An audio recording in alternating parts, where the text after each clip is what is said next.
I am Marcus Doshi, and I'm the lighting designer for the show. I'm Peter Cassandra. I'm the scenic designer for the show. Stina Lottie, stage manager. Elizabeth Rouse, Bianca. Stevie Ray Dallimore, Lodovico and Brabantio. Lucas Hall, Cassio. Lucas Steele, musician. Christian Rummel, Mattel. Robert Langdon Lloyd, the Duke and Graziano. Kate Forbes, Bianca. Oh, shit. True will out. Amelia.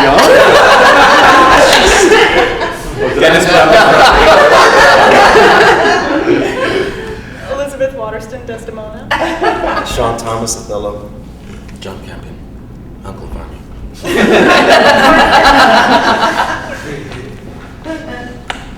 Arin Arbus, I'm the director. I started the place in 1979. It's done now 31 of Shakespeare's plays. It always does Shakespeare every season. And the major artistic thrust of the theater has been to make an environment where we can creatively do these plays. We don't only program Shakespeare. It's a dialogue between Shakespeare and other great writers through time. It started with Arin, who's the associate artistic director here, doing this play for us. The discussions that Arin and I had before that were that one of the things I'd been observing is that we do this workshop with Sisbury. And again, I would see in this workshop this incredible work come to life in utterly simple ways. There was no scene work was pre-done. It all happened in the room. It had no props, it had no costumes. It was only about the actor, the text, the director. How do these things combust? And I would see this incredible stuff happening. So I said to Arin, would you be interested in doing a play in which the only thing you look for is what's the essential of making that play happen on stage? What's the essential script? What's the essential cast size? What's the essential scenic design? And it shouldn't feel pared down or reductive. It should feel actually that this is the core, like this is the combustion. And if we could take everything away that gets in the way of the combustion, might something really powerful happen. So that's what we set out to do. And it worked. So there was a very clear communication about what the play was. It wasn't preconceived what the play was. Everyone found what the play was, and then they took away anything that got in the way of what that was. And so there was a very direct, intense, natural communication between actors, characters, and it just simply, it was like being in front of a juggernaut or being in a storm. It just, boom, it happened. There was nothing in the way. There's a triangle. There's Othello, Iago, Desdemona. And always in a production of this play, there's two sides of the triangle that get emphasized. It's either the relationship between Othello and Desdemona or Othello and Iago, but you don't get all three, you get two. And in this production, what I saw was that this was like, this was Othello. The heart of it was Othello and Desdemona. And it was like a fantastic fairy tale in which it absolutely, completely turned and imploded. And so you saw this magnificent, magnificent love absolutely being shredded. There's this line I read in a William Blake poem. You never know what is enough until you know what is more than enough.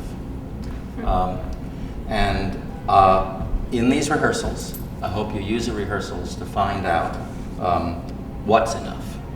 And obviously that'll mean experimenting.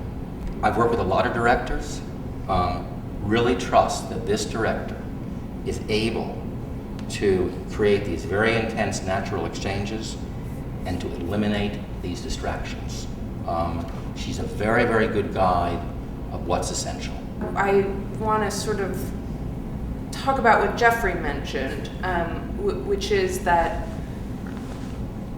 you know, the theater's collaborative, obviously, and the premise is that what we can come up with together is more interesting than what I could come up with alone, what any one of us could come up with alone.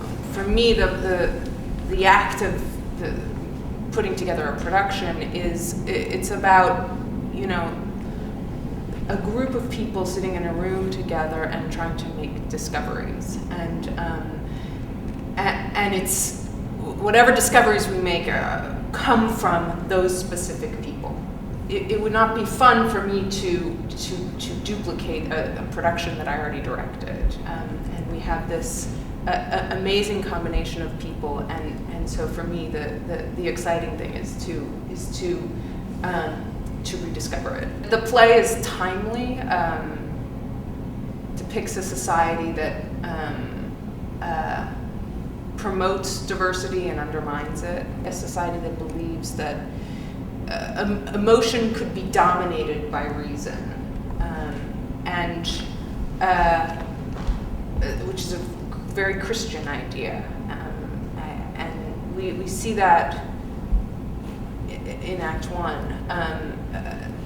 This belief that our passions are bestial and volatile and frightening, and they should be tamed.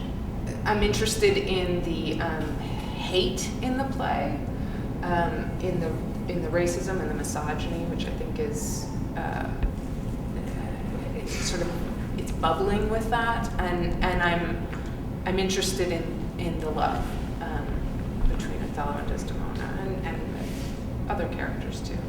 And Venice at that time was sort of thought to be the center of the civilized world, a center for trade and culture, and so that by Act Two we are in Cyprus, which is literally the edge of civilization. I mean, it is